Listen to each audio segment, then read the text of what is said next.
చెదపురుగులు ఇంట్లో చేరి తలుపులు, కిటికీలు లాంటి వస్తువులను పాడు చేస్తూ ఉంటాయి. బొద్దింకలు, ఎలుకలతో రోగాల బారిన పడే ప్రమాదం ఉంటుంది. ఇలాంటివి దరిచేరకుండా ఉండాలంటే ఎలాంటి జాగ్రత్తలు పాటించాలి? ఇంట్లో చేరినట్లయితే వాటిని ఎలా నివారించాలనేది ఈయన మాటల్లో తెలుసుకునే ప్రయత్నం చేద్దాం.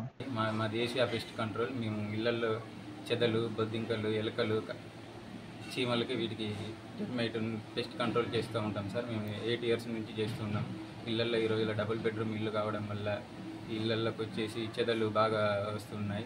ఈ చెదలకు అనేది కెమికల్ ద్వారా వాటిని తగ్గిస్తూ ఉంటాం. కాక్రోచెస్ అనేది కిచెన్లో ఎక్కువ వస్తూ ఉంటాయి. ఆ ఫుడ్ ఐటమ్స్ మీద పడేసి అవి డ్యామేజ్ కావడం, అవి తినడం వల్ల మనకు పాయిజన్ అవుతుంది. అవి కూడా వాటిని తగ్గిస్తూ ఉంటాం. ఇళ్ళల్లో చీమలు వస్తూ ఉంటాయి. చీమలు లోపల ఉన్న మట్టిని తినేస్తూ ఉంటాయి కాబట్టి వాటిని కూడా మేము చేస్తూ ఉంటాం. ఎలకల వల్ల కూడా చిన్నపిల్లలు వారికి పాయిజన్ అవుతూ ఉంటుంది. వాటిని కూడా మేము తీసేస్తాం సార్ మా టెర్మైట్ ద్వారా. ఇంట్లో పైన కబ్బోర్డ్స్లలో అట్టపెట్టలు పెట్టద్దు సార్. కబ్బోర్డ్స్ని ఎప్పటికప్పుడు తీస్తూ ఉండాలి. వాటికి గాలాడేటట్టు ఉంటే అవి చెదలు అనేటివి రావు.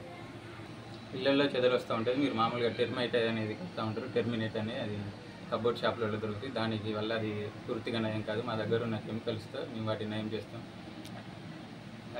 మీరు హన్మకొండలో ఏ ప్రాంతంలో అయినా మేము వచ్చి చేస్తాం. చుట్టుపక్కల ఎక్కడున్నా చేస్తాం. మా నెంబర్ ఆసియా పెస్ట్ కంట్రోల్. మా నెంబర్ వచ్చి 7013941481. ఇంట్లో ఇవి అసలు స్టార్టింగ్ నుంచి రావద్దంటే కబ్బోర్డ్లన్నీ గాలి ఆడేటట్టు చేయాలి. లోపల అట్టపెట్టెలు, పేపర్లు అనేది వేయద్దు. కబ్బోర్డ్లను ఎప్పుడప్పుడు క్లీన్ చేసుకుంటూ ఉండాలి. ఆ జాగ్రత్తగా తీసుకోవడం వల్ల చెదలు అనేటివి రావు.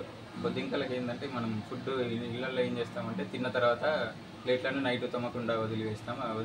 ఫుడ్ అనేది తొమ్మకుండా ప్లేట్లను వదిలేయడం వల్ల బొద్దింకలు అనేవి వాటి మీద వచ్చి బ్యాక్టీరియా, ఫంగస్ వాటి మీద జల్లేసి వెళ్తూ ఉంటాయి. కాబట్టి ప్లేట్లను ఎప్పటికప్పుడు క్లీన్ చేస్తూ ఉండాలి.